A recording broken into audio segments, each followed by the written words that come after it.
Hello and welcome to the Grove. Today we'll be looking at the complete timeline of Ixtal.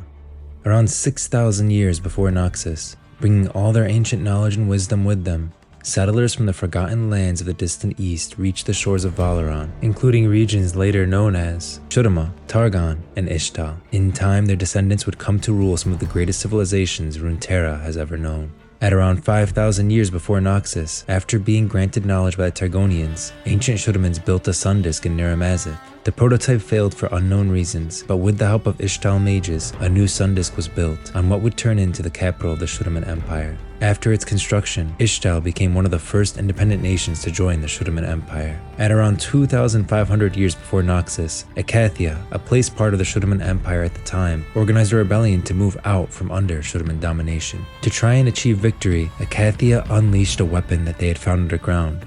The Void was summoned, destroying the Shuriman and Hecathlian armies all the same. The Ixtalan people at the time, part of the Shuriman Empire, now faced an enemy that could lay their grand empire low. The corruption spread rapidly from Hecathlia's ruins before hideous tendrils reached the southernmost jungles of Ixtal. Nizuk of the Ascended Host was an Ixtal elemental mage of colossal power. He pledged to create a weapon powerful enough to take the fight to the Void and eradicate it at the source of its original corruption. After months of inhuman labor, Nizuk revealed the Monolith, a floating fortress of living stone maintained by the greatest elemental mages and its ramparts manned by his fellow Ixtali god warriors. The size of a city itself, the monolith glided towards Hecathlia to face the Void and the hordes of Voidborn it had created.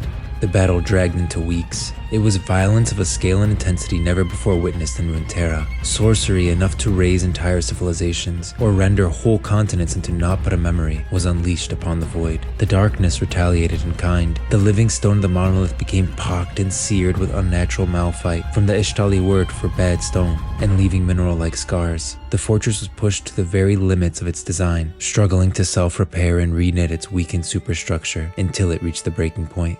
As Nizuk fought to rally his ascended brethren for one last desperate charge, the monolith crashed down to earth. Much of the fortress was lost within the gaping maw, vanishing into the nothingness beyond. The rest rained down as great ruins. Only Nizuk survived, fleeing for his life. However, a single shard remained, buried deep beneath the surface. Forgotten even by those that dwelt in the abyss, it slowly gathered in strength.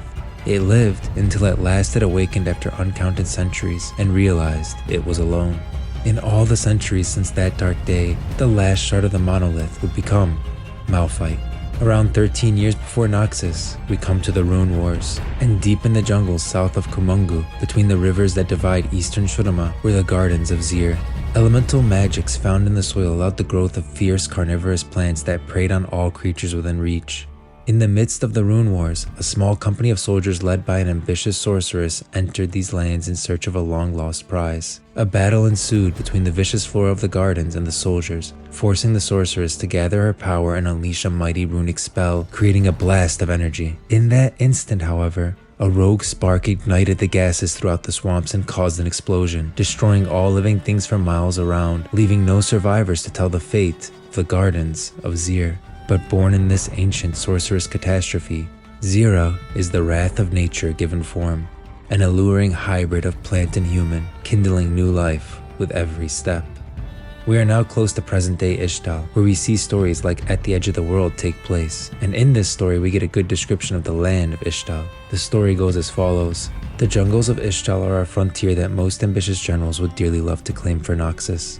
Having petitioned Noxian High Command no fewer than 7 times, Fleet Officer Tomari is finally summoned to the capital to receive a commission of her own. Tomari oversees her vessel's final preparations before learning that the expedition is to be joined by the renowned reckoning beast hunter, Neander Orgelin. After many days at sea, the Ardentius enters the Serpentine Delta. This is Tomari's first real glimpse of the wilderness that awaits her and her crew. The jungle does not treat foreign invaders kindly. Unable to find their bearings or any quarry for the beast hunters, the Noxians' morale and discipline begins to falter. Isart froze. She had seen basilisks before, as mounts for riders or beasts of burden. She had seen adults so large they could smash down the walls of besieged cities. This one was larger.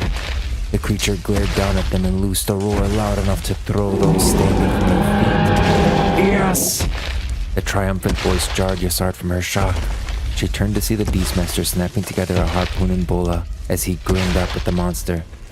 Come on now, you beautiful thing, Orgelin bellowed, madness creeping into his voice as he brandished the tools of his trade. Let's see who's bigger, you or me. If you'd like to know how this story ends, I'll leave a link in the description.